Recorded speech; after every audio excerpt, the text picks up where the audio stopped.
Bismillahirrahmanirrahim. Assalamualaikum warahmatullahi wabarakatuh.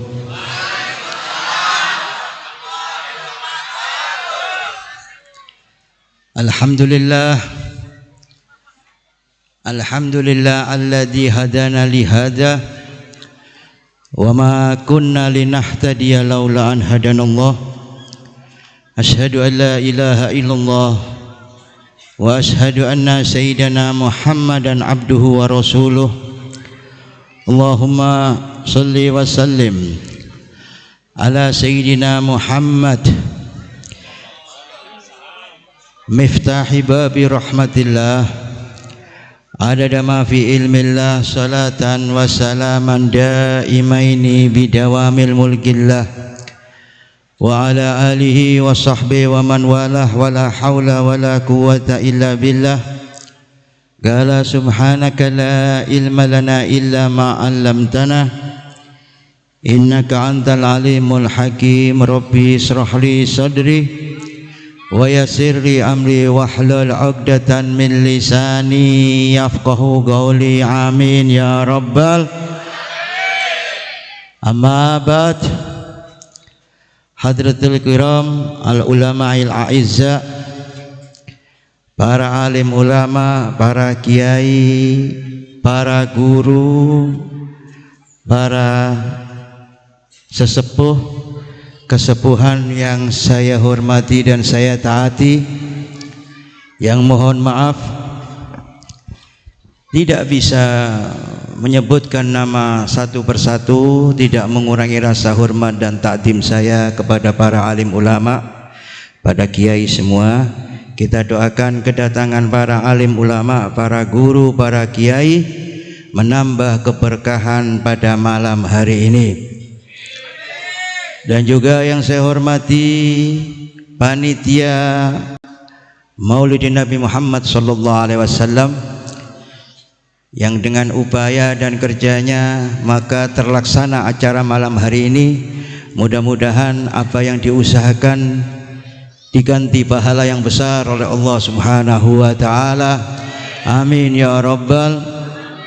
Yang juga yang saya hormati saudara-saudara kita para banser, mudah-mudahan kita doakan para banser tambah cinta kepada ulama dan dicintai ulama. Amin ya rabbal. Dan juga yang saya hormati para pejabat baik sipil maupun militer, dari Bapak Lurah, Bapak RT, Bapak RW, ada semua. Pak Lurahnya ada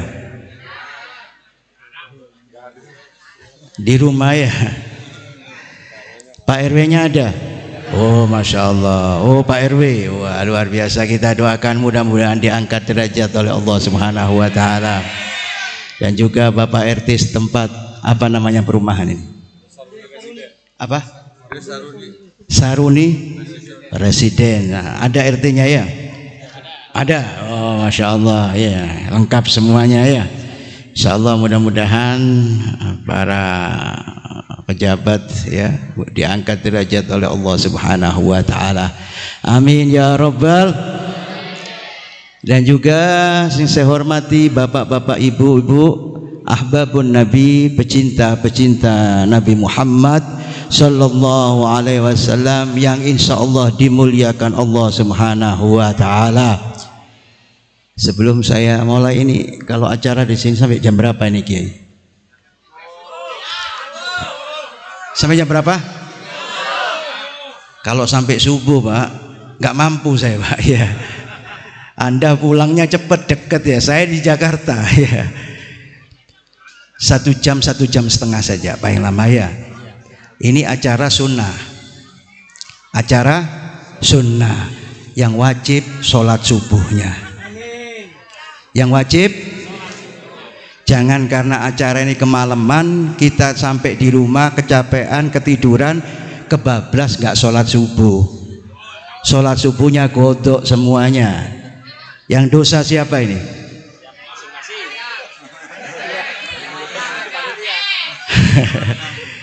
Panitianya yang disalahkan ya. Kita setuju ya. Besok sholat subuh ya berjamaah. Amin ya rabbal. Alhamdulillah wa syukurillah, bersyukur kepada Allah Subhanahu wa taala, malam hari ini kita berkumpul di suatu tempat yang insya Allah tempat ini dipandang rahmat oleh Allah Subhanahu wa taala, dipandang dengan mahfirah, dengan pengampunan dari Allah Subhanahu wa taala, sehingga kita bubar, kita mengangkat tubuh ini pulang dari rumah, semua dosa-dosa kita telah diampuni oleh Allah Subhanahu wa taala. Hajat kita semua dikabulkan oleh Allah Subhanahu wa taala. Amin ya rabbal. Dan juga wabil khusus kenikmatan iman dan Islam kita mudah-mudahan tetap kokoh di hati kita sampai menjelang ajal kita mati dalam keadaan husnul khatimah. Amin ya rabbal. Salawat serta salam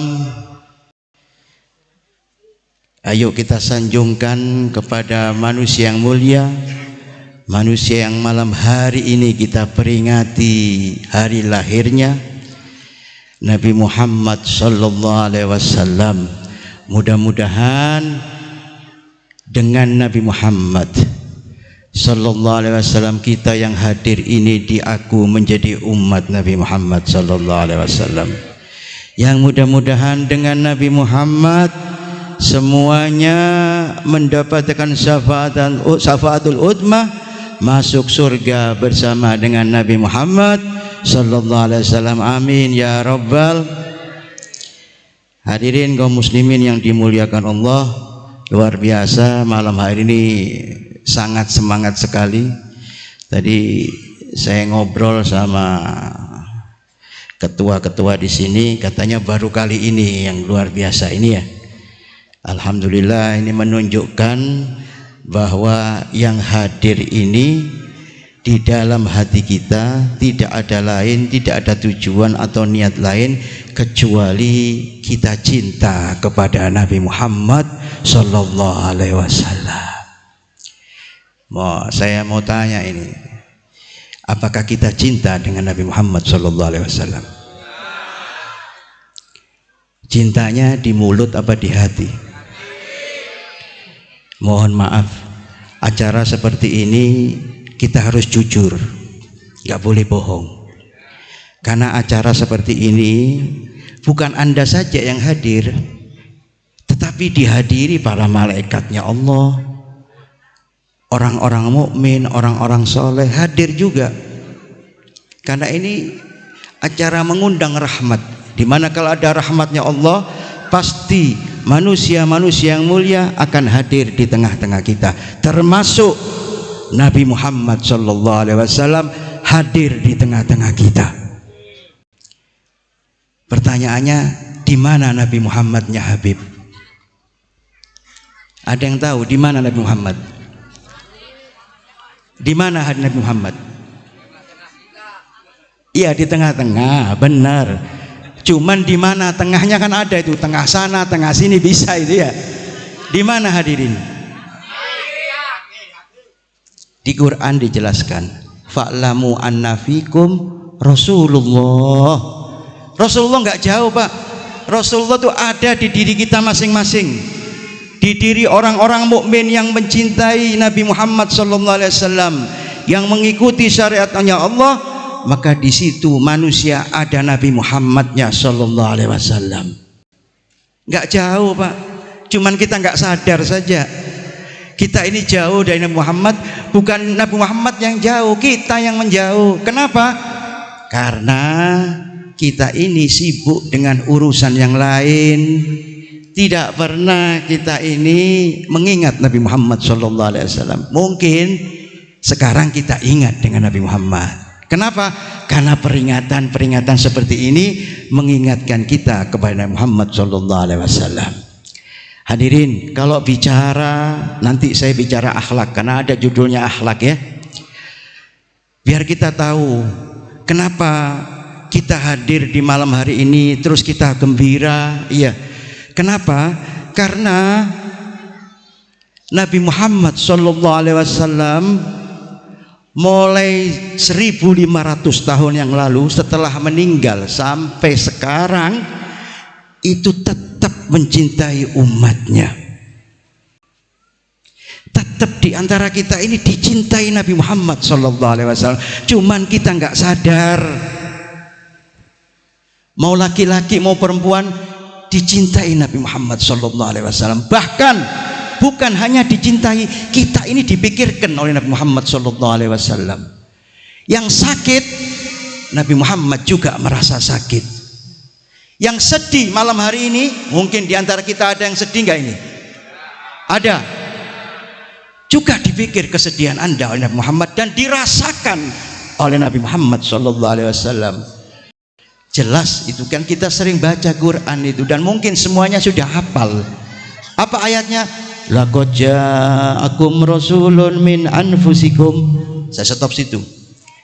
Saya nggak nerjemahkan yang itu.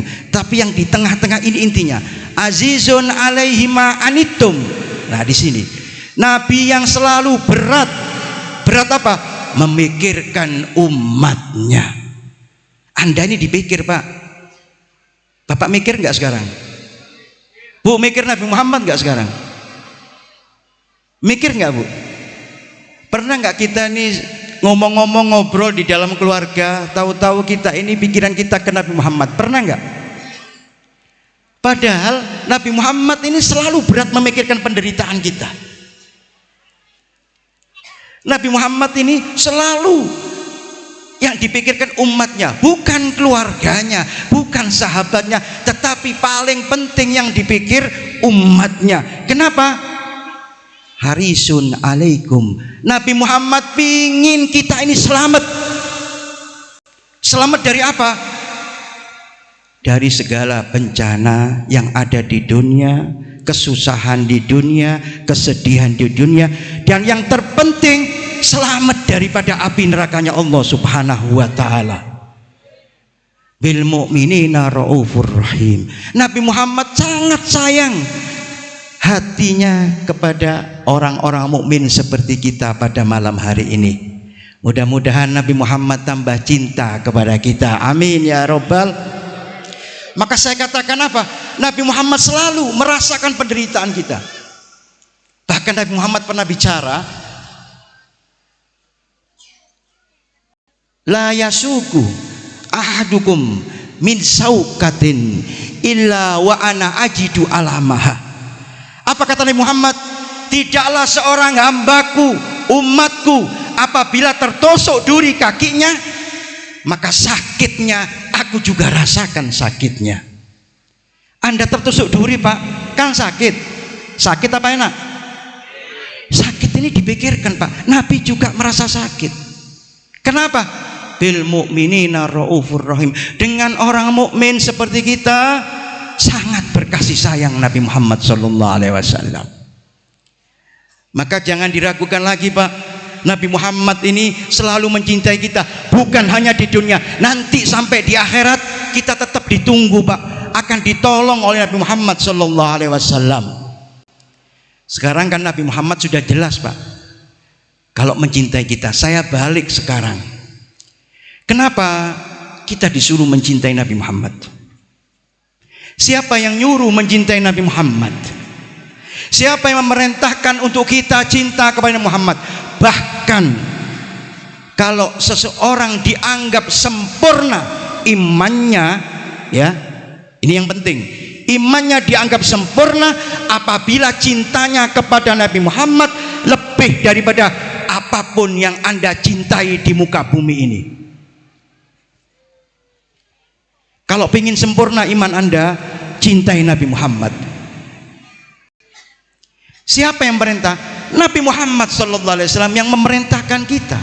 Bahkan Nabi mengatakan, la yu'minu ahadukum hatta akuna ahabba ilayya min walidihi wa waladihi wan nasu ajmain. Tidak dikatakan sempurna iman seseorang apabila cintanya kepadaku masih lebih cinta dari bapaknya, masih lebih cinta dari anaknya, masih lebih cinta dengan hartanya, apapun yang ada di dunia ini, maka belum dikatakan sempurna iman Anda, kecuali cintanya kepada Nabi Muhammad menjadi prioritas nomor satu. Kita idolakan Nabi Muhammad, maka dikatakan sempurna iman kita. Cinta enggak dengan Nabi Muhammad, Pak? Bu, coba aja dites, Pak, ya. Yang depan dulu, Bapak. Pak, cinta mana istri Anda dengan Nabi Muhammad?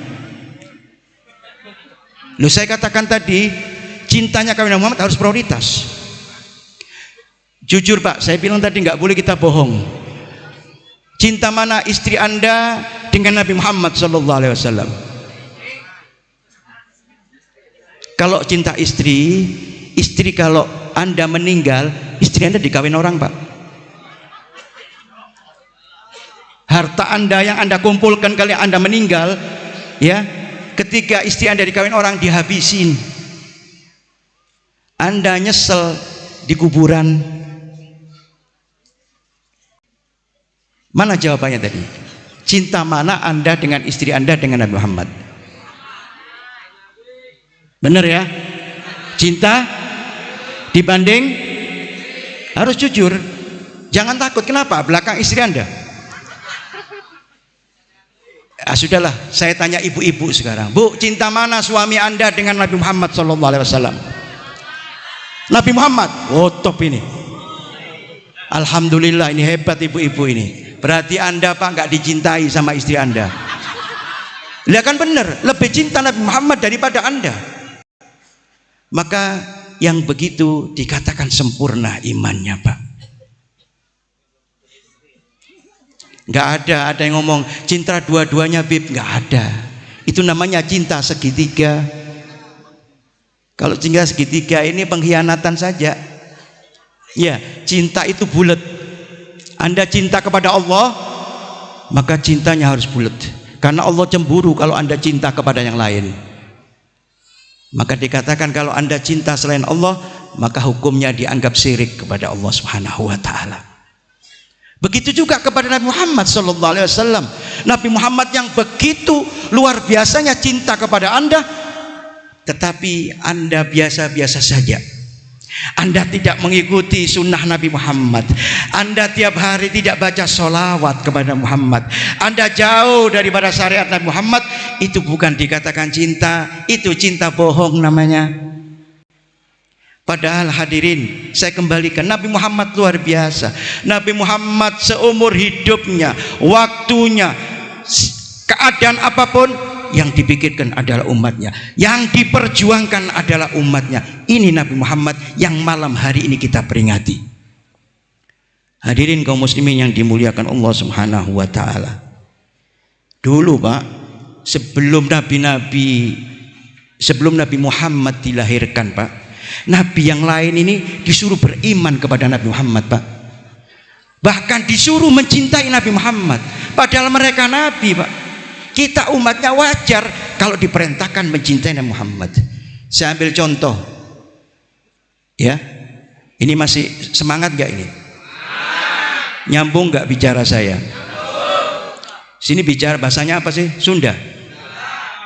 Saya bahasa Sunda ngerti, cuman saya nggak bisa ngeluarkan begitu aja. Anda ngomong apa saya paham. Cuman bahasa Sunda ini bahaya, Pak, bagi orang Jawa. Kan saya dari Jawa. Ada orang Jawa nggak di sini? Banyak. Ini pernah terjadi, Pak, di kampung saya berangkat ke Jakarta. Makanya saya nggak berani ngomong bahasa Sunda. Ini ada riwayatnya, Pak. Orang Jawa, Pak, berangkat ke Jakarta cari kerja, nggak nemu-nemu kerja, Pak. Akhirnya nemu jadi kernet truk. Tahu kernet, Pak? Pembantunya truk itu. Kebetulan supirnya orang Sunda. Orang Sunda supirnya, kernetnya orang Jawa. Truknya ini muatnya batu, Pak. Batu pasir, batu kali yang keras-keras itu, Pak. Berat-berat itu, Pak. Kerjanya di material begitu, tiap hari kirim begitu. Suatu saat kirim ke daerah yang agak naik atas itu, Pak, daerah gunung begitu. Ternyata di tengah jalan macet, mati mesinnya. Maka orang Sunda supir tadi memerintahkan kernetnya orang Jawa tadi, Kang, cokot ganjel Kang, cokot ganjelnya Kang. Orang Jawa tadi kaget, Cokot bahasa Jawa itu digigit, Bu. Kata dia, ya Allah, susah bener cari kerja ini ya, sampai suruh nyokot ganjel ini. Cokot ganjel lah, Kang. Bingung orang Jawa ini, Pak. Katanya orang itu, ganjel itu kamu bawa, kamu taruh di bawahnya ban. Maka ditaruh di bawahnya ban, berhenti truknya aman. Supirnya tanya, karena kan supirnya nggak mungkin turun. Atos, Kang. Orang Jawa kalau atos itu keras. Ya atos, namanya juga ganjel. Kalau roti empuk, katanya dia. Maka sama ini, Pak, pengucapan sama, maknanya beda. Makanya saya takut. Ya tadi karena cokot, atos itu bahasa Jawa. Cuman kalau di bahasa Sunda kan beda. Beda makna dan beda arti jauh lagi. Maka sudah bahasa Indonesia saja. Iya. Lanjut gak ini? Sampai mana tadi? Sampai cokot. Hadirin kaum muslimin yang dimuliakan Allah Subhanahu wa taala. Sebelum Nabi Muhammad, nabi-nabi yang lain ini disuruh mencintai Nabi Muhammad dan harus beriman kepada Muhammad sallallahu alaihi wasallam. Saya contohkan Nabi Musa alaihi salatu wasallam. Ya. Ini kan kalau peringatan Maulid ini ceritanya Nabi Muhammad. Kalau peringatan-peringatan Maulid ini, Pak, kisah Nabi Muhammad, bagaimana Nabi Muhammad, sejarah Nabi Muhammad, akhlak Nabi Muhammad. Saya nggak mau cerita kemana-mana. Kadang-kadang saya heran, ya, acara Maulid cuma acaranya kemana-mana. Lu mana ini ceritanya Nabi Muhammad? Padahal ini peringatan kelahiran Nabi Muhammad SAW. Maka diceritakan waktu itu Allah Subhanahu wa taala yang menceritakan Nabi Muhammad kepada sahabatnya. Dulu Nabi Musa itu menganggap Nabi Musa ini paling mulianya manusia. Kenapa? Karena Nabi Musa ini punya keistimewaan. Musa kalimullah, Musa yang bisa berbicara langsung dengan Allah Subhanahu wa taala. Maka Nabi Musa menganggap dirinya paling hebat di antara semua makhluk yang diciptakan Allah. Kata Allah Subhanahu wa taala, wahai Musa, saya menciptakan makhluk yang lebih mulia, satu manusia yang lebih mulia dan belum pernah saya ciptakan. Siapa itu? Nabi Muhammad SAW. Maka Musa kaget, loh saya sehebat ini, bisa ngomong saya, masih kalah dengan Nabi Muhammad. Bahkan kata Allah, bukan saja Nabi Muhammad yang saya muliakan, umatnya juga saya muliakan. Maka Nabi Musa penasaran. Ya Rob, tanya kepada Allah, hal fil umami akramu ilaika min khalqi. Wahai Allah Subhanahu wa taala, apakah ada di dalam umat yang lebih hebat daripada umat saya? Halaltu alaihimul ghamam wa anzaltu alaihim manna wassalwa. Engkau naungi umatku dengan mendung, engkau kirim makanan langsung dari langit. Jadi kalau dulu umatnya Nabi Musa itu kalau kepanasan kayak sekarang ini, ngomong sama nabinya, langsung nabinya berdoa, dikirim mendung, Pak. Nggak kepanasan mereka. Kalau mereka kurang makan, ya, kepingin makan enak, minta sama nabinya, langsung dikirim langsung dari langit, dijatuhkan makanan yang enak, minuman yang enak, burung dara, semuanya langsung dijatuhkan oleh Allah dari langit. Maka Nabi Musa menganggap umatnya paling hebat di antara para umat yang lain. Maka Allah menjawab, ya Musa, afa alimta annahu afdalul ummat Muhammad ala sairil umam kafadri ala jami'il khalqi. Apakah kamu tidak tahu wahai Musa, kemuliaan umat Nabi Muhammad sama mulianya dengan aku menciptakan makhluk, satu makhluk di dunia ini. Maksudnya begini, nggak ada yang bisa menandingi umat Nabi Muhammad. Manusia siapapun, umat siapapun belum pernah dimuliakan Allah kecuali umat Nabi Muhammad. Biar kita tahu, Pak, Biar kita tahu siapa yang kita cintai, yang kita idolakan ini. Kadang-kadang kita ini salah mengidolakan. Ini anak muda-muda kadang-kadang mengidolakan pemain bola, artis. Iya. Padahal jauh, nggak ada apa-apanya itu. Artisnya nggak kenal sama Anda. Pemain bolanya nggak kenal sama Anda. Dan tidak ada manfaatnya. Baik di dunia, apalagi untuk akhirat. Anak muda-muda terutama ini. Akhir zaman ini paling seneng ini. Idolakan pemain bola sampai apal nomor sepatunya, nomor kaosnya, lahirnya di mana apal. Giliran ditanya lahir Nabi Muhammad nggak tahu. Giliran ditanya siapa namanya ayah Nabi Muhammad nggak tahu. Anaknya Nabi Muhammad berapa nggak tahu. Tapi giliran artis apal semua. Berapa nama artis apa siapa itu yang terkenal itu? Ayu Ting Ting tahu. Kawinnya tahu, jandanya tahu. Tapi kalau giliran ditanya Nabi Muhammad nggak bisa jawab. Nah ini kemunduran bagi kita, musibah bagi kita ini Pak. Maka kenali, idolakan Nabi Muhammad. Kenapa? Dari dulu Pak, sebelum Nabi, saya ceritakan Nabi Musa ini harus mengidolakan Nabi Muhammad, harus mencintai Nabi Muhammad. Maka Nabi Musa tambah penasaran, dikatakan umatnya kalah dengan umat Nabi Muhammad, dengan kita ini kalah. Maka saking penasarannya, Nabi Musa mengatakan, ya Rob, afaro'ahum, ya Allah, apakah saya bisa melihat umat Nabi Muhammad? Nabi Musa ingin lihat kita Pak, ingin lihat umat Nabi Muhammad. Maka dijawab oleh Allah, ya Musa lam tarohum, ya Musa kamu tidak bisa dan tidak mungkin bisa melihat umat Nabi Muhammad. Kata Allah Subhanahu wa taala, walakin, tetapi kata Allah, walakin ahbabta antasma'a kalamuhum fa'altu. Tetapi kalau kamu Musa kepingin dengar suaranya umat Nabi Muhammad, maka saya akan lakukan. Jadi suara kita ini mau diperdengarkan di hadapan Nabi Musa.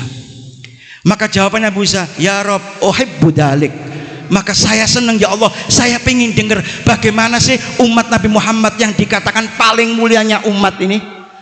Maka langsung satu hentakan Allah menyebut nama kita, ya ummat Muhammad, fa'ajabu bisayhatin wahidah, labbaik Allahumma labbaik. Wahai umat Nabi Muhammad, satu hentakan Pak Allah Pak, langsung suara itu keluar gemuruh Pak. Umat Nabi Muhammad ini suaranya dikeluarkan semuanya. Wahum fi aslabi abaihim, padahal kita semua ini belum dilahirkan. Nenek moyang kita juga mungkin belum dilahirkan. Kita masih disulbi-sulbi nenek moyang kita, sudah diperdengarkan suara kita di hadapan Nabi Musa. Karena apa? Karena saking mulianya. Maka Nabi Musa terperanjat Pak, ya Rob, kalau begitu jadikan saja saya umatnya Nabi Muhammad SAW. Nabi Musa ingin jadi umat, tetapi Allah berpesan, wahai Musa, ya Musa, famut ala tauhid wa uhibbu Muhammad. Wahai Musa, matilah kamu dalam keadaan bertakwa, bertauhid kepada Allah dan cintai Nabi Muhammad sallallahu alaihi wasallam. Nabi Musa saja Pak disuruh mencintai Nabi Muhammad sallallahu alaihi wasallam, apalagi kita. Maka wajar Pak, peringatan-peringatan ini kita gembira. Kalau bulan Maulid atau bulan seperti ini, acara-acara seperti ini, kadang-kadang banyak yang protes. Untuk apa sih kita peringatan Maulid ini? Apa manfaatnya? Pernah nggak ditanya Anda, apakah ada dalilnya? Nah ini biasanya ada nih saudara kita yang nggak cocok sama kita ini. Apa ada dalilnya peringatan Maulid ini? Terus apakah pernah Rasulullah, jangan Rasulullah, sahabat, tabi'in pernah melakukan seperti ini? Pernah nggak Pak? Maka kita yang ahli sunnah wal jamaah ini harus tahu jawabannya. Ya, kalau orang nggak begitu ya, kalau minta dalil jawab saja. Saya juga pernah ditanya itu sama seseorang, waktu itu acara seperti ini, cuman sudah bubar. Ada berapa orang waktu itu, ada Pak Lurah segala. Sebetulnya saya nggak mau jawab. Kedatangan satu orang tanya kepada saya, wah Habib sering adakan maulidan, manakiban, tahlilan. Apakah pernah dilakukan Nabi Muhammad? Mana dalilnya Habib? Apalagi peringatan maulid ini, kumpul laki perempuan. Apakah ada dalilnya? Sebetulnya saya nggak mau jawab, Pak. Tetapi karena di depan orang, Pak, ada pejabat, ya ada Pak Lurah, biar jelas. Saya bilang, memang tidak ada dalilnya. Kata dia langsung nyaut, memang tidak ada dalilnya Habib. Gak mungkin Habib tahu dalilnya. Yang ngadakan maulid ini katanya setelah 300 atau 200 tahun setelah tabi'in, setelah Rasulullah. Siapa? Malik Mudhaffar, katanya dia. Oh ya, saya bilang benar, Anda ngomong peringatan seperti ini awalnya adalah Malik Mudhaffar. Cuman kata saya mau tanya kepada Anda tanya dalil. Saya nggak mau jawab dalil, cuman Anda harus jujur jawab. Setelah abad ketiga, abad keempat, abad kelima, sampai ke-10, sampai ke-12, sampai ke-14 ini, saya minta satu saja ulama yang melarang kita mengadakan maulid. Gak perlu dalil, Anda juga gak mungkin ada dalilnya. Adakah satu ulama saja tahun ke-4, ke-5, ke-6 yang melarang acara seperti ini? Loh iya, memang gak ada yang melarang, berarti gak ada yang melarang. Apa? Loh isinya kan macam-macam. Ya isinya kan macam-macam. Apa isinya? Isinya maulid ini kita kumpul, baca Quran, sholawatan, ada ilmunya, ada doanya. Apa yang dilanggar dalam syariat? Semuanya halal, tidak ada yang dilanggar di dalam syariat. Maka saya ibaratkan begini, ini kan karena orang bodoh Pak ya, mohon maaf. Saya tanya kepada Bapak, nanas ini halal nggak Pak? Halal nggak? Mangga halal nggak? Kedondong halal nggak? Pepaya halal nggak? Dikumpulkan jadi satu Pak, ya, dibebek begitu jadi rujak, halal nggak Pak? Sama dengan acara maulid ini, ada sholawatnya, ya, ada nasihatnya, ya kan, ada ilmunya, ada Qurannya, dijadikan satu wadah, namanya maulid Nabi. Tidak ada yang dilanggar, apalagi yang diharamkan oleh Allah Subhanahu wa Ta'ala.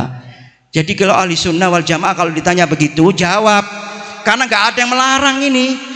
Ulama-ulama seneng acara gini nih. Bahkan mohon maaf, acara maulid ini Pak bukan setahun sekali mereka Pak, setiap hari maulidan, setiap hari, pagi maulidan, sore maulidan. Apakah bisa membalas jasa Nabi Muhammad? Belum bisa Pak, apalagi yang Anda setahun sekali.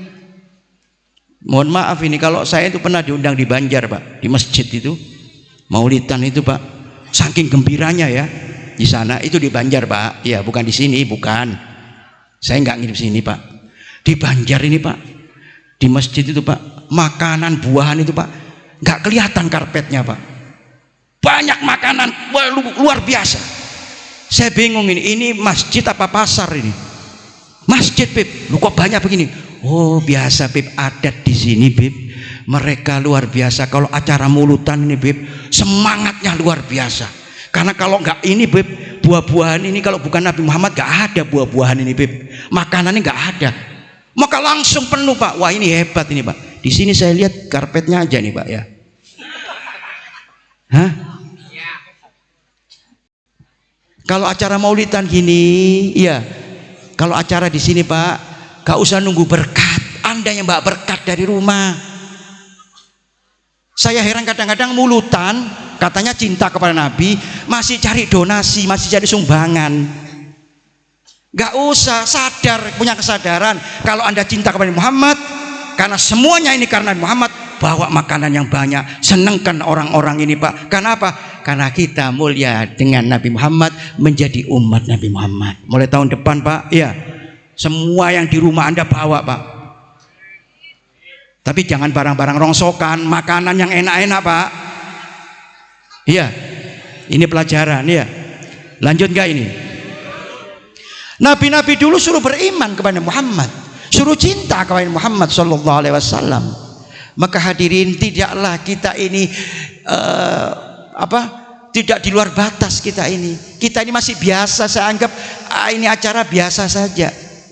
Meskipun bagaimanapun sederhana ini, kita bahagia dengan kelahiran Nabi Muhammad. Itu menunjukkan bahwa hati kita ada cinta, yuhibbu ala Muhammad sallallahu alaihi wasallam. Mudah-mudahan Nabi Muhammad membalas cinta kita, hadirin. Amin ya rabbal. Hadirin, kan orang cinta itu harus tahu yang dicintai. Sama dengan bapak-bapak yang belum kawin dulu kan, kalau mau kawin harus tahu dulu istri Anda bagaimana, cantik enggak, ya kan? Terus dari mana, rumahnya di mana, keluarganya siapa. Ibu-ibu juga kan begitu, nggak langsung tahu-tahu kawin ya, nggak tahu asal usul kan begitu. Karena Anda mengetahui asal usul Anda, maka di situ ada timbul rasa cinta, rasa sayang kepada seseorang. Begitu juga cinta kepada Nabi Muhammad. Harus tahu hadirin, siapa sih Nabi Muhammad sallallahu alaihi wasallam ini? Kalau saya mensifati Pak, Nabi Muhammad ini Pak, iya, Nabi Muhammad ini paling gantengnya manusia, paling mulianya manusia, paling sempurnanya manusia. Yang Anda idolakan itu cantiknya bagaimana? Kalah dengan Nabi Muhammad. Yang Anda laki-laki yang idolakan gantengnya bagaimana? Kalah dengan Nabi Muhammad. Abu Hurairah itu sahabat Nabi Pak. Setiap hari kumpul dengan Nabi Muhammad, disuruh mensifati nggak bisa Pak. Tetapi kata dia, wahai Abu Hurairah, sifli Rasul sallallahu alaihi wasallam, sifatkan kepada kami bagaimana sih wajah Nabi Muhammad, bagaimana bentuk tubuh Nabi Muhammad, kok kita sampai mencintai Nabi Muhammad. Apa kata Abu Hurairah? Ma ra'aitu syai'an ajmalu wa ahsanu min Rasul sallallahu alaihi wasallam. Tidak pernah pandangan mata seseorang siapapun yang lebih bagus, yang lebih indah melebihi Nabi Muhammad. Ganteng Nabi Muhammad ini Pak, cakep Nabi Muhammad ini Pak. Dan saya katakan tadi, tidak ada kekurangan. Mohon maaf kalau kita Pak banyak kekurangannya. Banyak gak kekurangan kita? Ibu-ibu ini yang cantik-cantik ini banyak kekurangan gak? Apa kekurangan?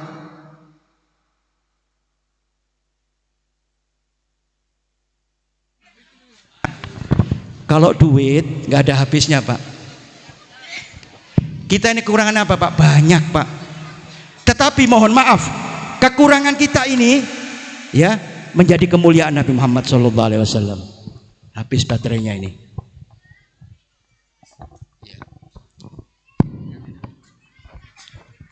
Kekurangan kita ini ya menjadi kemuliaan Nabi Muhammad. Kekurangan Pak, apalagi kemuliaan kita nggak ada apa-apanya. Kekurangan Anda saya contohkan, mohon maaf, ludah. Ludah ini kekurangan apa kelebihan? Ludah Anda ini Pak, coba dicium ludahnya. Anda cium ludah Anda itu, wangi apa baunya? Nggak enak. Yang ganteng sekalian di sini dan yang cantik sekalian, ludah siapa yang baunya wangi Pak? Loh, kalau ludah Nabi Muhammad bukan hanya wangi, tapi bisa jadi obat dohir batin. Itu ludah Nabi Muhammad. Kekurangan kita ini, apalagi air liur kita. Iya Pak, air liur baunya wangi apa enggak wangi Pak? Kalau liur bahasa apa? Air liur bahasa Sundanya apa ini? Apa? Cidung. Iya. Coba ada yang Anda suka sama artis itu, pagi-pagi Anda samperin artis itu, terus setelah bangun tidur Anda cium bau mulutnya, enak nggak?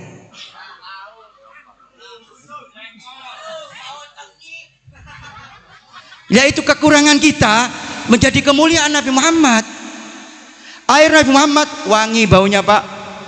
Apalagi mohon maaf yang nggak sikat gigi nih. Sikat gigi enggak kita tadi? Sikat gigi dong ya. Kasihan sebelah Anda itu kalau bau mulut Anda nggak enak ini ya. Teriak-teriak sholawat baunya nggak enak lagi.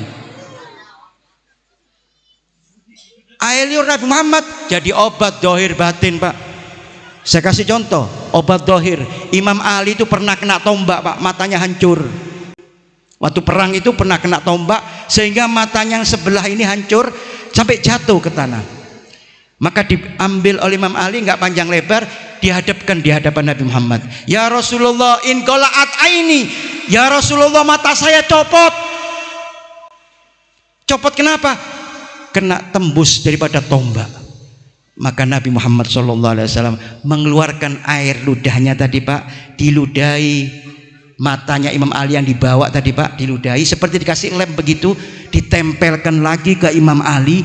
Seketika itu juga langsung matanya sembuh, Pak.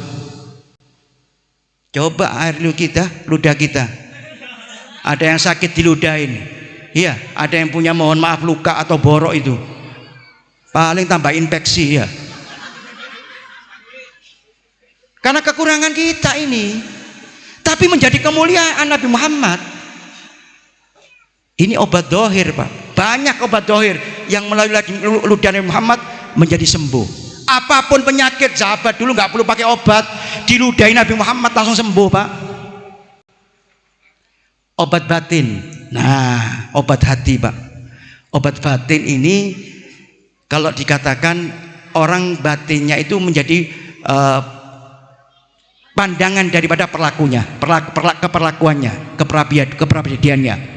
Maksudnya begini, dulu, Pak, diceritakan ada satu wanita, kalau di sini mungkin nggak ada ini, wanita yang suka ngomel.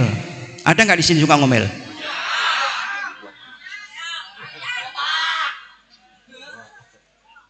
Ini ada wanita, Pak, di zaman Nabi ini suka, mulutnya nggak enak, Pak, suka mencaci, menfitnah, iya, pokok akhlaknya nggak bagus. Akhlaknya nggak bagus. Ini pernah, Pak, ketika Nabi Muhammad SAW duduk dengan sahabatnya lagi makan, tahu-tahu wanita yang tadi kurang bagus akhlaknya tadi datang. Wah, kata sahabat, kalau perempuan ini datang pasti jadi malapetaka ini. Bener, langsung datang menghampiri Nabi Muhammad sambil melecehkan, menghina begitu. Apa kata perempuan tadi? Antan Nabi, apa kamu itukah Nabi? Nabi Muhammad santai, Pak, nggak pernah marah orangnya, senyum saja. Naam, ana Muhammad Rasul sallallahu alaihi wasallam. Iya benar, saya Muhammad Rasulullah. Ada apa? Kata perempuan tadi, kalau Nabi, kalau Rasul, kalau makan itu jangan makan sendiri, makanan itu dibagi. Nggak ada ceritanya Nabi pelit. Jangan Nabi, ulama aja nggak boleh pelit, ya kan? Kalau Nabi mesti dibagi. Maka Nabi Muhammad mengatakan, silahkan kalau anda mau, piring ini anda bawa, makanan ini anda bawa. Diambil sama wanita tadi, Pak, diambil semuanya. Apakah cukup begitu? Ini gak puas nih perempuan, Pak, karena dasar mulutnya kurang bagus, Pak, ya. Apa kata perempuan tadi? Loh, kalau ngasih jangan nanggung. Kan sudah saya kasih, kata Nabi Muhammad. Kan di tanganmu masih ada itu yang mau kamu makan. Yang di tanganmu serahkan saya juga. Sahabat langsung berdiri marah, Pak. Udah dikasih hati minta jantung. Enggak, kata Nabi, sudah biarkan aja, dikasihkan Nabi, Pak. Silakan kalau anda mau. Sudah diambil. Apa selesai, Pak? Enggak selesai. Emang dasar, Pak, penyakit hati ini repot, Pak. Iya, cerewet ini repot, Pak. Wanita ini kebanyakan cerewet kadang-kadang, ya. Nanti saya kasih jalan keluarnya melalui ini, Pak. Ini jadi hadis ini. Apa kata perempuan itu? Kamu itu ngasih masih nanggung. Lu kan sudah saya kasih semua di piring, di tangan saya. Yang di mulutmu itu juga yang kamu punya, kasihkan saya, keluarkan, saya mau makan. Wah, ngamuk sahabat, Pak. Wah, sudah terlalu kebablas ini. Tapi Nabi Muhammad, Pak, rahmatan lil alamin. Nabi nggak pernah marah, Pak. Nabi ini rahmat orangnya, Pak. Dikeluarkan dari mulut ini, Pak, yang dikunyah ini, Pak, diludahkan, diberikan kepada wanita tadi, Pak. Maka sahabat sekitar Nabi Muhammad ini mengamati ini. Nabi Muhammad ini apapun yang dilakukan mesti sahabat tadi meniru, mempelajari dan mengamati. Ini sahabat. Maka diikuti perempuan tadi Pak. Setelah makan dari bekas Nabi Muhammad itu Pak, 1-2 hari nggak lama Pak, sahabat yang menyaksikan perempuan tadi langsung ngomong, "Wallahi ba'dama akala min athari ta'amun nabi la yakhruj min faiha illal khair." Demi Allah, kata sahabat, wanita yang makan daripada bercampurnya ludah Nabi dengan makanan, tidak keluar dari mulutnya kecuali kebaikan. Ludahnya Nabi Pak jadi obat batin Pak. Maka ini dicontoh Pak, ittiba lin Nabi. Makanya kalau Anda datang ke kiai, ke ulama, diludahi, itu ikuti Nabi Pak. Ini juga hadis ini. Jadi kalau istri Anda cerewet, Anda ludahi. Atau ke kiai minta air, mohon doanya, anak kita yang sebel nggak bisa ngaji, nggak bisa ngomong, atau tabiatnya kurang bagus, mereka bawa air minta diludahi. Kenapa? Mengikuti Nabi Muhammad SAW. Ya Pak, boleh dicontoh ini Pak. Ya, tapi saya yakin di sini nggak ada yang cerewet sih. Ya, solihah semua. Loh kok banyak? Istri kita solihah nggak Pak? Apa sih Pak patokan solihah ini Pak? Saya pengen tahu ini. Anda bilang istri Anda solihah, ini patokannya apa? Oh, istri saya Beb, sholatnya 5 waktu nggak pernah lepas. Oh ya. Puasa Ramadan 30 hari full, cuman mungkin libur waktu menstruasi. Majelis dzikir datang, majelis maulid datang, istri saya solih Habib, sholatnya juga berjamaah. Saya katakan kepada orang tadi Pak, itu bukan solihah, itu kewajiban. Masa istri Anda nggak sholat mauan? Kafir istri Anda. Mau nggak puasa, melanggar syariat Allah. Istri yang solihah, saya nasihatkan Pak, jadi patokan nih Pak. Istri yang solihah itu menurut pendapatnya, ya banyak pendapat, bahwa istri yang solihah itu istri yang meridhoi suaminya kawin lagi. Loh itu solihah. Kalau sekedar sholat berjamaah, puasa biasa itu Pak, masa nggak mau puasa istri Anda? Setuju nggak? Bu, tenang Bu, tenang Bu. Bukan saya mau memojokkan ibu. Mudah-mudahan suami ibu suami yang soleh Bu. Suaminya ibu ibu paling dicintai suaminya. Tetapi ini sunnah Nabi Muhammad Bu. Iya, jangan sekarang mengatakan orang kawin lagi itu, mohon maaf, dikira orang ini wah orang nggak beres, nggak bener ini. Padahal ini sunnah ini Pak. Anda kan cinta dengan Nabi Muhammad. Kalau cinta buktinya harus mengikuti ittiba. Wali-wali itu Pak, saya cerita ini Pak ya. Wali-wali itu diangkat derajatnya oleh Allah karena mengikuti Nabi Muhammad SAW. Contoh ya, Syekh Abdul Qadir Al-Jilani. Syekh Abdul Qadir Al-Jilani itu Pak nggak kawin-kawin Pak. Sampai umur 40 sampai 45 nggak kawin-kawin.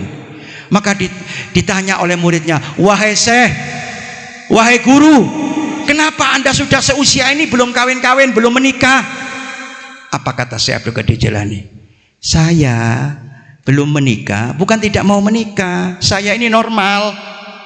Cuman saya menunggu petunjuk dari Nabi Muhammad SAW.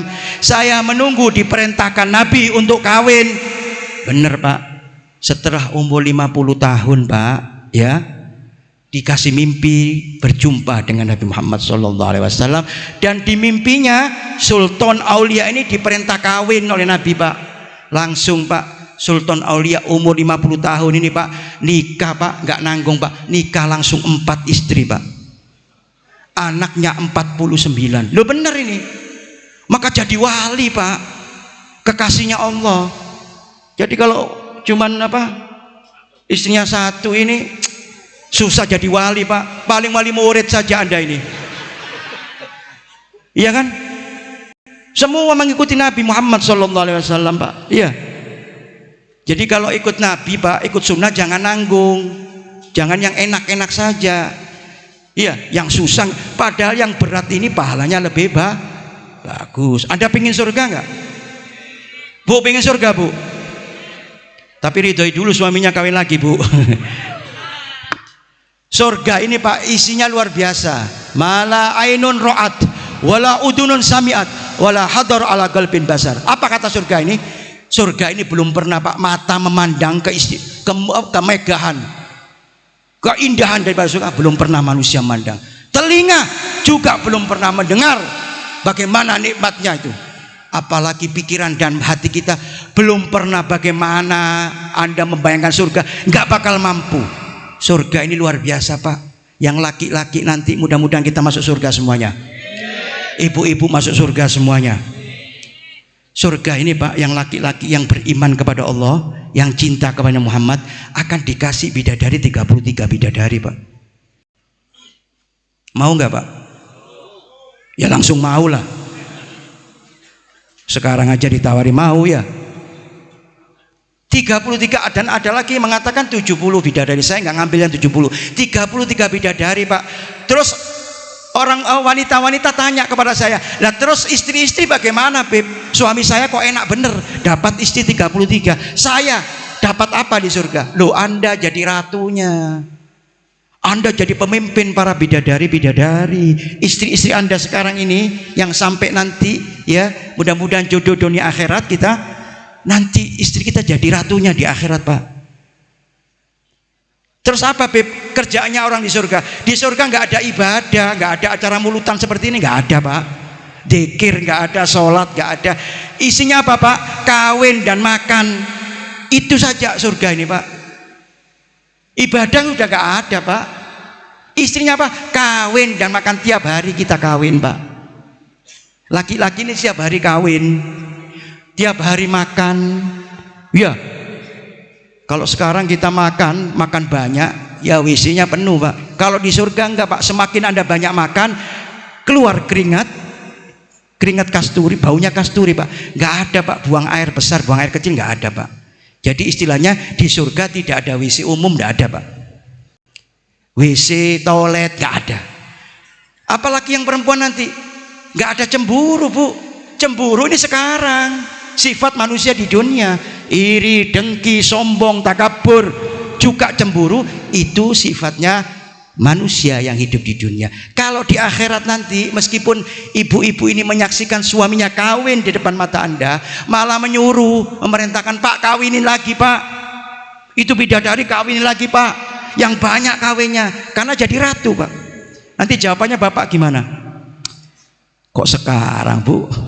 Kenapa nggak dari dulu nyuruh kawin? Ya, nyesel Anda, percuma nyesel, nggak bakal kembali kita Pak. Maka sebelum nyesel, Anda yang bicara ya. Mudah-mudahan kita masuk surga semuanya. Amin ya robbal. Maka dari itu hadirin, Nabi Muhammad gak ada kekurangannya. Mohon maaf, keringat Nabi Muhammad. Keringat siapa yang baunya wangi? Apalagi yang gak mandi 2 hari, ada yang gak mandi nih. Hati-hati. Ada lagi mohon maaf, ketiaknya ini, baunya ini meskipun udah mandi tetap bau. Ini perlu diobati ini. Ada nggak? Tapi keringat Nabi Muhammad dibuat pewangian Pak, ditadai sama sahabat Pak. Buat apa? Untuk pewangian Pak. Lebih wangi daripada minyak mesik, lebih wangi daripada minyak kasturi, dikumpulkan oleh sahabat-sahabat Nabi Pak. Maka dipakai, mereka tanya, kok wangi bener wangi badan kamu? Minyak apa? Mereka mengatakan, ini adalah keringat Nabi Muhammad sallallahu alaihi wasallam. Kencing Nabi Muhammad, mohon maaf tidak najis. Kalau kencing kita najis, bukan najis saja, bau. Benar gak? Kencing Nabi Muhammad tidak najis, suci. Darah Nabi Muhammad, mohon maaf, kalau kita keluar darah lalu kena apa baju kita, kalau pakai sholat nggak boleh, nggak sah itu, harus ganti. Tapi darah Nabi Muhammad SAW pernah Nabi Muhammad itu izamah. Tahu izamah Pak? Bekam. Tahu bekam nggak?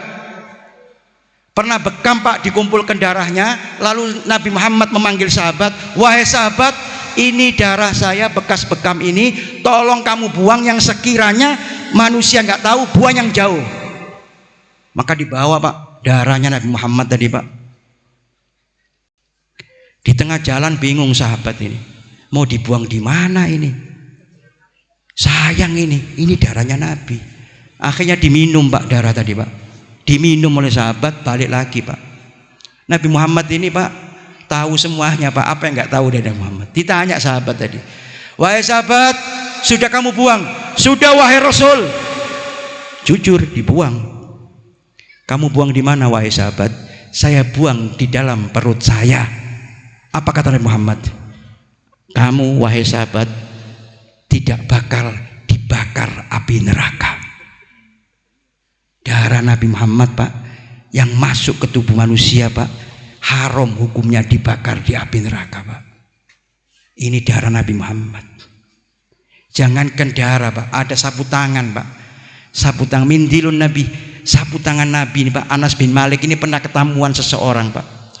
Datang masuk rumahnya, keringatnya banyak, minta adakah lap muka atau handuk, maka dikasih Pak sapu tangan yang pernah dipakai Nabi, dibasuhkan ke mukanya Pak. Maklum Pak ya, di sana kan debu Pak, langsung kotor semua Pak sapu tangan itu Pak, banyak bercak-bercak.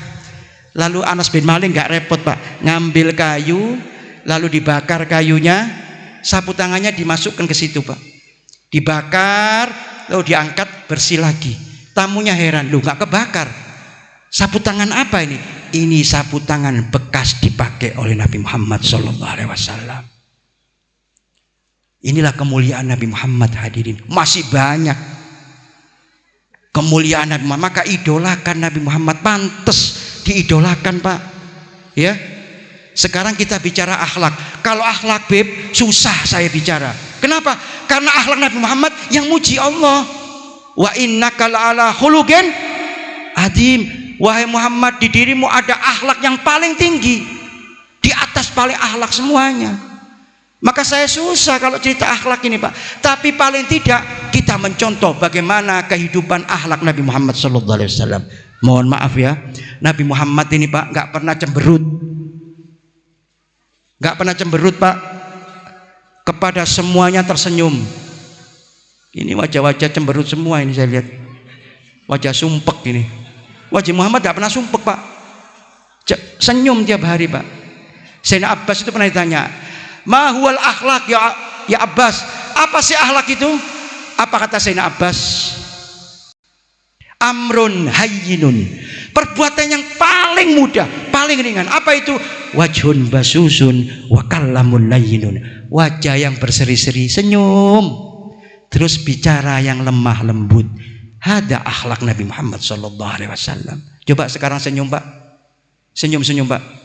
Mulai tadi tidak kelihatan senyum bapak-bapak ini. Senyum Pak, jangan kelihatan sumpek Pak. Ya, punya duit gak? Repot ini. Saya doakan cepat kaya semuanya. Cuman senyum dulu biar rezekinya datang. Senyum Pak, Bu, senyum Bu. Kalau ibu banyak senyumnya itu. Mulai sekarang senyum Pak ya. Senyum, jangan cemberut. Pulang nanti sampai rumah senyum, ya Pak. Tidur, mau tidur senyum. Bangun tidur, masuk kamar mandi, sampai 2 hari senyum terus Pak. Hati-hati kebablas nanti ya. Jangan wajah cemberut Pak. Nabi Muhammad tidak pernah cemberut Pak. Nabi Muhammad itu pernah cemberut sekali Pak. Waktu itu karena kedatangan sahabat, ya. Ada orang miskin mau tanya dengan Nabi Muhammad, Nabi Muhammad nggak senyum, langsung diperingatkan oleh Allah dengan surat Al-Quran, Abbasa wa tawalla anja'ahul amma. Itu surat untuk Nabi Muhammad. Kenapa kamu nggak senyum wahai Muhammad? Diperingati Pak. Ayat Al-Quran langsung Allah tegur Nabi Muhammad. Untung Pak, Nabi Muhammad yang ditegur Pak. Satu surat saja selesai Nabi Muhammad kembali senyum. Kalau kita Pak 30 juz mungkin tidak pernah senyum-senyum kita Pak. Kalau Nabi Muhammad luar biasa, nggak pernah hadirin. Apalagi omongannya, mohon maaf. Nah ini akhir zaman ini ya. Omongan ini Pak, jaga lisan kita Pak. Kalau Nabi Muhammad kana sallallahu alaihi wasallam la yaqulu wa la yaf'alu illa ma'rufa. Nabi Muhammad itu tidak bicara, tidak berbuat sesuatu kecuali dengan kebaikan. Bicaranya baik, kalimat thayyibah. Tahu kalimat thayyibah, Pak? Bicara baik, Pak. Kalau nggak bisa bicara baik, kita mendingan diam. Jangan saling caci maki. Ini sekarang, zaman sekarang ini, menghina, mengolok-ngolokkan, merendahkan sesama mukmin. Bahaya ini. Ada nggak hadir di sini? Maka Anda bukan akhlak Nabi Muhammad SAW. Ayo, yang keluar dari mulut kita, saya katakan tadi, ludahnya aja nggak enak, liur kita nggak enak. Yang enak itu kalau bicara kita bagus, ngejak kebaikan, saling nasihat, dibuat dzikir, dibuat sholawat, dibuat baca Al-Quran. Ini yang manfaat. Kalau ngomong saja, ngoceh saja, nggak ada manfaatnya. Hati-hati, bahaya, nambahin hisab, panjang hisab Anda gara-gara banyak ngomong. Ya, ini sekarang banyak ngomong manusia ini, nggak ngerti politik, bicara politik. Ada nggak? Mohon maaf ibu-ibu, pagi-pagi keluar sudah menggunjing tetangganya. Ada nggak? Mulai besok jangan, Bu. Iya, sudah bicara yang bagus saja. Kalau nggak bisa bicara yang bagus, diam. Karena apa, Pak?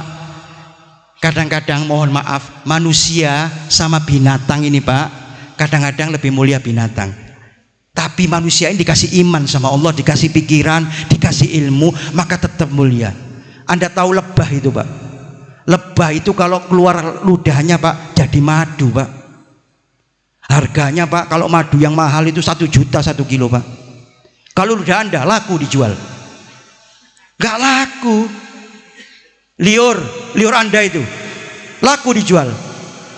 Kalau liurnya walet, Pak, 1 kilo 15 juta 20 juta, Pak, laku. Liur Anda siapa yang mau beli? Kalau liur itu laku, mohon maaf, kiai-kiai ini kaya semua. Kenapa?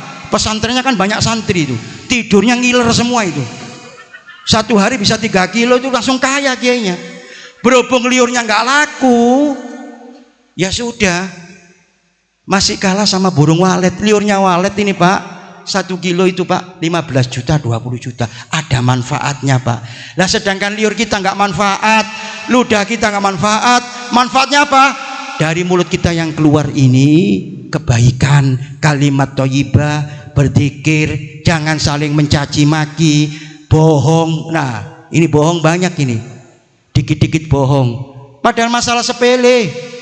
Sudah makan belum? Padahal sudah makan. Dibilang belum karena pingin makan lagi. Kan sepele ini. Kenapa harus bohong? Jujur, Pak. Ya, Bu, jujur sama suami. Bapak juga jujur sama istri. Insya Allah rumah tangga Anda berkah. Kalau suka bohong, hati-hati, Pak. Ya, al-kitbu kata Nabi, nusawwitul wajh. Yang suka bohong ini wajahnya jadi gelap ini. Ini saya lihat gelap semua ini. Jangan sering bohong, Pak. Hindari. Bicara seperlunya. Imam Syafi'i dulu, Pak, kalau ketemu seseorang diajak bicara, gak langsung ngomong, Pak. Gak ngomong langsung ngomong, enggak. Didengarkan dulu. Setelah selesai, kalau mau dijawab dijawab, kalau gak dijawab gak dijawab. Maka muridnya bingung. Wahai Imam, kenapa gak kamu jawab orang tadi itu? Kan kamu diajak ngomong. Apa kata Imam Syafi'i? Saya lihat dulu bicaranya. Kalau saya jawab ada manfaatnya, maka saya jawab. Kalau tidak ada manfaatnya, buat apa saya bicara atau saya jawab? Tidak manfaat. Orang tua dulu, Pak, kiai-kiai dulu, nggak tahu kalau di sini ya, kalau Jawa Timur itu, Pak, kiai-kiai dulu, Pak, habaib dulu, Pak, saking takutnya bicara yang nggak manfaat, Pak. Bukan masalah bicara yang nggak bagus ini, bicara nggak manfaat saja takut. Maka mereka keluar dari rumah, Pak, ngambil itu loh, ngambil apa, batu-batu kecil itu, Pak, dimasukkan, Pak, 3 atau 4 biji, Pak. Supaya apa? Supaya nggak ngomong, di mulutnya itu ada batunya. Bisa kita tiru ini, Pak, ya. Besok kalau Anda pengen tidak banyak ngomong, ambil batu di rumah Anda itu, iya, masukin mulut Anda itu, jangan dikeluarkan 2 hari. hancur gigi Anda nanti. Mereka takut apa? Takut bicara gak manfaat. Karena apa? Setiap pembicaraan ini Pak dihisab Pak, dicatat oleh malaikat Pak. Jangan-jangan kita terlalu banyak ngomong sehingga amal kita dihapus oleh Allah karena banyak ngomong. Kan kita sering dengar ini, man kasura kalamuhu kasura khata'uhu. Siapa yang banyak ngomong pasti banyak salahnya.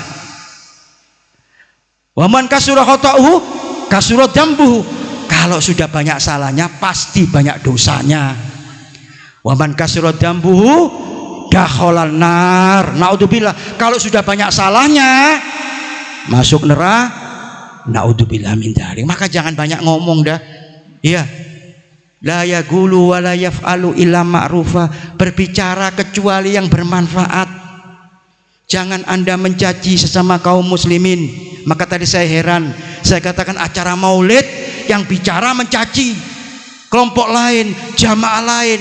Loh, ini maulid apa caci maki? Nabi Muhammad dulu di Taif Pak dicaci maki, dilempari batu sampai hancur kepalanya, sampai giginya rusak. Apa Nabi Muhammad mencaci atau melaknat? Tidak.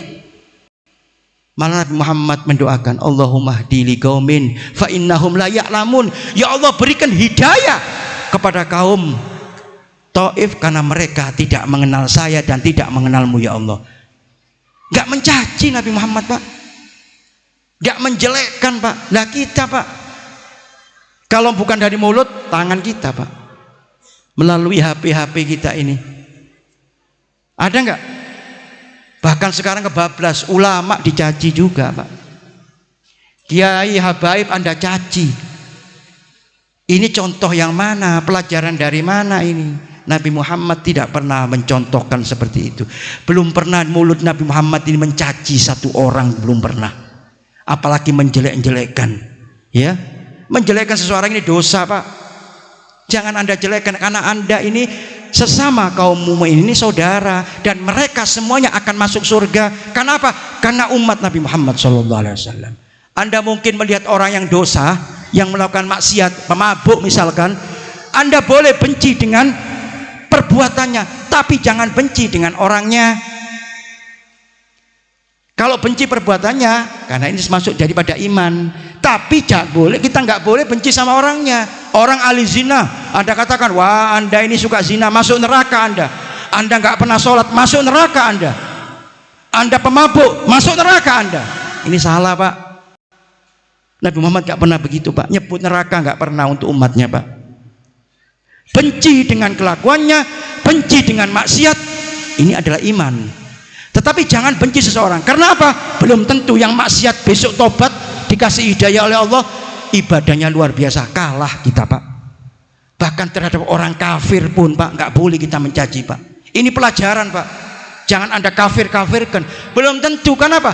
Kalau mereka dapat hidayah dari Allah, masuk Islam, taubat mereka, masuk Islam, jadi mu'alaf. Anda tahu mu'alaf Pak, ibadahnya luar biasa. Kalah Pak yang Islamnya lahir, dari lahir kalah Pak. Iya, jangan saling mencaci. Akhir zaman ini sudah tahu Nabi Muhammad, umatnya ini saling mencaci. Tapi bahaya. Kata Nabi Muhammad, idza tasabat ummati sagotot bi'ainillah. Barang siapa dari umatku saling mencaci maki, saling mengolok-olokkan, saling menjelek-jelekkan, sagotot, maka jatuh dari pandangan Allah Subhanahu wa ta'ala. Mau pandangan dari mana Pak? Pandangan Allah ini pandangan rahmat Pak. Kalau Anda saling mencaci, saling menghina, merendahkan, Anda katakan mereka ini orang miskin, mereka ini orang jelek, orang buruk, orang hina, maka nanti kembali kepada Anda. Hati-hati hadirin, akhir zaman ini sudah digambarkan oleh Nabi, ya. Dan Nabi mengancam kepada seseorang yang menjelek-jelekkan ini Pak. Apa kata Nabi? Sirar ummati, sebejat-bejat umatku, sejelek-jelek umatku. Apa kata Nabi? Orang yang sering memfitnah, yankuruna bil namimah. Orang yang jadi provokator, ini yang paling jelek Pak. Ini sebejat-bejat umat. Banyak nggak provokator sekarang? Di sini ada? Ada? Hadir? Masya Allah, mudah-mudahan taubat ya. Ini dianggap Nabi sejelek-jelek umat ini Pak. Apalagi au mufarriguna bainal ahibba, orang yang suka memecah belah sekelompok kaum yang saling mencintai,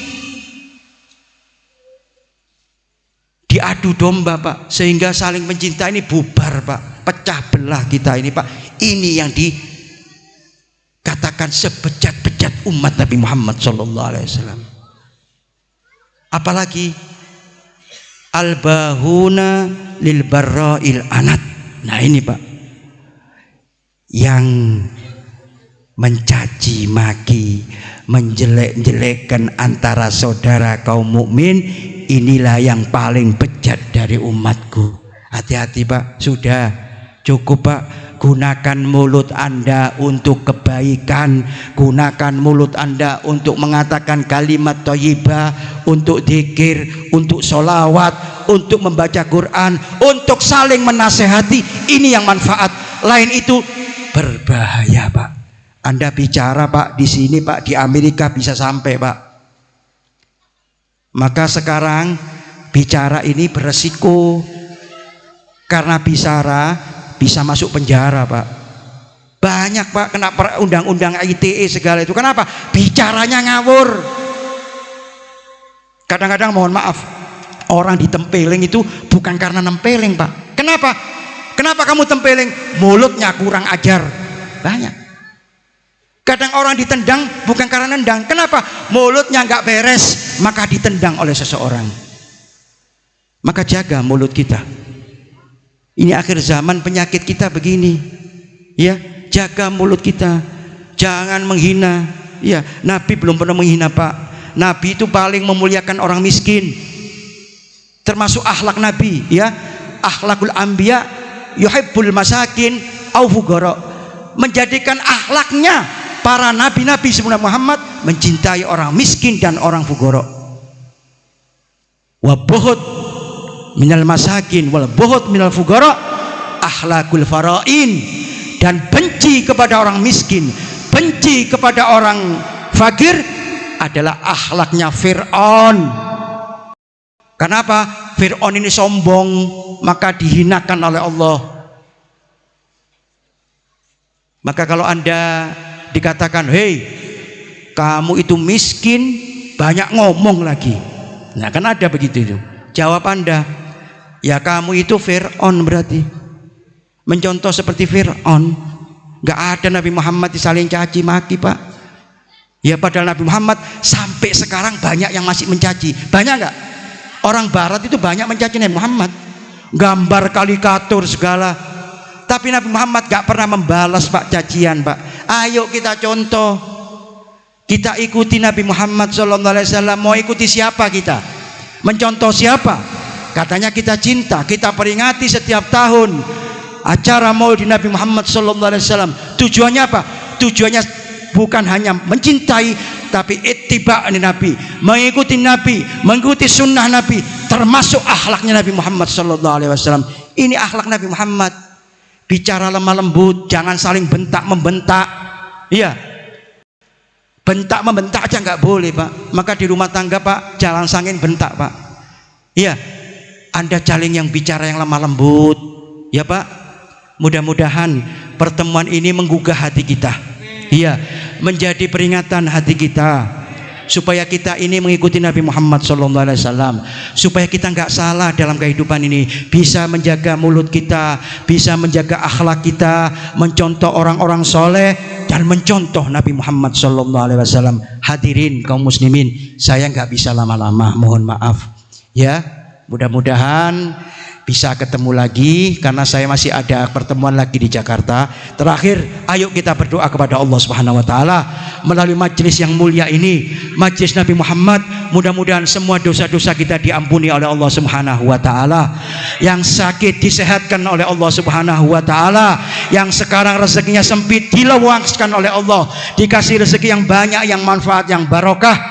dan insya Allah hadirin hajat kita dikabulkan oleh Allah berkat Nabi Muhammad sallallahu alaihi wasallam, dan insya Allah semuanya mati dalam keadaan husnul khatimah, masuk surga bersama Nabi Muhammad sallallahu alaihi wasallam. Amin amin ya rabbal Allah. Allahumma jal jamana hadza jam'al marhumah wa tafarrugan bihi tafarrugan maksumah wa la tajal fina wa la ma'nasakian wa rahmahruda bi rahmatika ya arhamar rahimin. Rabbana taqabbal minna innaka antas samiul alim wa tub alaina innaka antat tawwabur rahim. Rabbana atina fid dunya hasanah wa fil akhirati hasanah wa qina adzabannar. Sallallahu alaihi wasallam Muhammadin wa alihi wasallam walhamdulillahi rabbil alamin. Wassalamualaikum warahmatullahi wabarakatuh.